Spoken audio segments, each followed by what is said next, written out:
Hey, what's up, good people, and welcome to yet another video. And in this video we're gonna be looking at the Vivo V40 5G, which is what I'm holding here. So Vivo sent me this device a couple of weeks ago, and I've actually been using it for about 2 to 3 weeks now, and it's actually a very interesting piece of tech. And as Vivo prepares to launch this phone in the Kenyan market, I understand the pricing should be around 64,000 Kenyan shillings.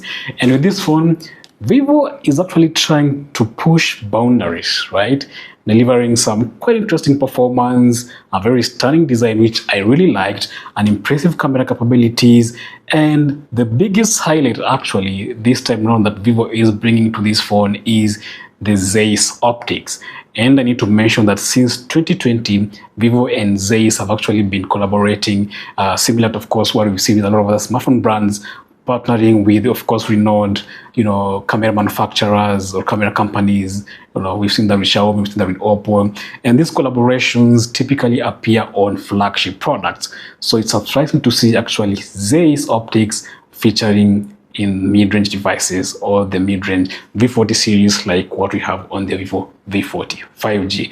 And the Vivo Zeiss imaging system, of course, first debuted with the Vivo X60 series. Of course, we didn't get a chance to interact with that, but earlier this year also Vivo V30 Pro brought the Zeiss to Vivo mid-range lineup, and now Vivo X expanding that same imaging system to the Vivo V40 5G. But that aside, the upgrade we are seeing on the Vivo V40 5G is not just about the cameras, or it's not just limited to the cameras. Remember the moderate IP54 dust resistance we saw on the Vivo V30? Well, Vivo has directly moved forward a little bit, and we are now getting an IP68 rating. You're also getting a larger battery, a better display, of course, and of course compared to the the previous model, the Vivo V30 5G. But all said and done, that this phone actually lived for the hype. Let's take a quick look at the Vivo V40 5G.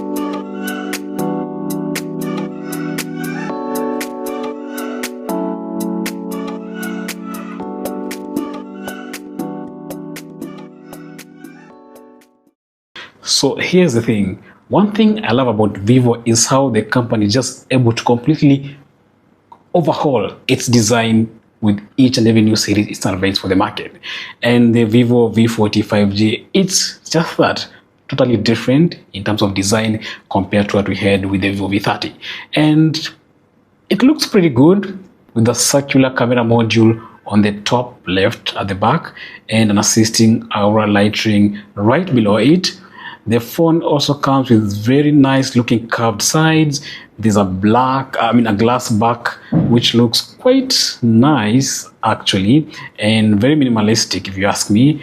And the white color variant we have here for review doesn't actually just look good, but also feels very good when held in the hand. And also, I need to mention, this is actually probably, the slimmest phone with a 5,500 milliamp battery that we actually used. And it measures just 7.6 millimeters in thickness and weighs just 190 grams. So very light. And of course, given the slim curved design and lightweight nature of the phone, it's quite convenient to hold and use even with one hand. And of course, with IP68 dust and water resistance, this phone, according to Vivo, has been claimed to easily survive a depth of up to 1.5 meters for 30 minutes in static water. Something else, we're also getting a 6.78-inch AMOLED display with a screen resolution of 1260 by 2800 pixels. Also at 120 Hz refresh rate, so you have quite a very interesting refresh rate to play around with. Very responsive, and of course a peak brightness of 4500 nits.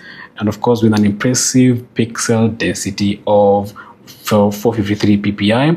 And yeah, so this display actually looks very sharp and offers very great viewing angles too.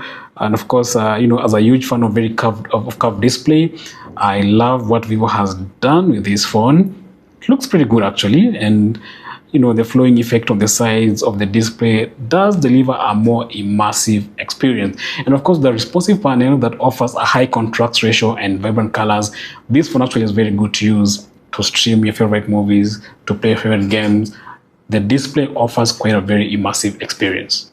As I said at the beginning of this video, Vivo has made some meaningful upgrades on the Vivo V40 compared to the previous device, the V30. And of course, powering this device is the Snapdragon 7 Gen 3 chipset. And it's also a surprise to see Vivo adopt this chipset because we still having so many brands in the same price category using this same chipset. And this phone comes with 12 GB of RAM, and the variant we have here comes with 512 actually 256 gigs of internal storage. And of course the phone also offers some 12 gigs of extended RAM to help you basically tackle some of the more demanding tasks should you basically be a heavy user. And you can actually run more than 40 apps in the background, without worrying or constantly worrying about having to deal with reloading issues and all that. For the cameras, which is actually one of the biggest upgrades that we have on this phone, we are getting a 50 megapixels primary sensor with optical image stabilization support and an ultra-wide 50 megapixels camera with 119-degree field of view. And as I mentioned earlier, the V40 actually comes with Zeiss branded cameras this time round. And to provide a more natural flash, the brand or Vivo has also included a studio quality aura light on the phone. I mentioned that earlier, remember? And to recall, the V30 series also came with this same aura lighting, but it was rounded.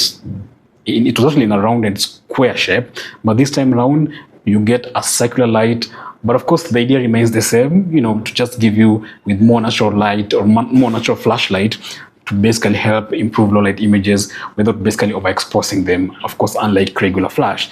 And Zeiss also focal portrait allows you to capture some pretty decent actually portraits, shots, and different zoom levels in various styles. So you can really do either landscape portrait, street portrait. All these styles you can actually make use of thanks to the Zeiss multifocal portrait. I was also consistently impressed with the portrait shot clicked by this phone, and perhaps this actually need to mention is probably one of the strongest things I liked about this phone, the phone camera. And of course the different Zeiss style bokeh effects are also available. You can actually make use of them. There's cinematic, there's cineflare, a lot of them actually you can actually make use of just depending on the settings you have depending on the subject you're using, or basically depending on the location. Of course all these features, all these Zeiss multifocal, all these Zeiss bokeh effects, they're all fun to use and in different settings actually, as I mentioned. And truthfully speaking, the V40 really captures some really good shots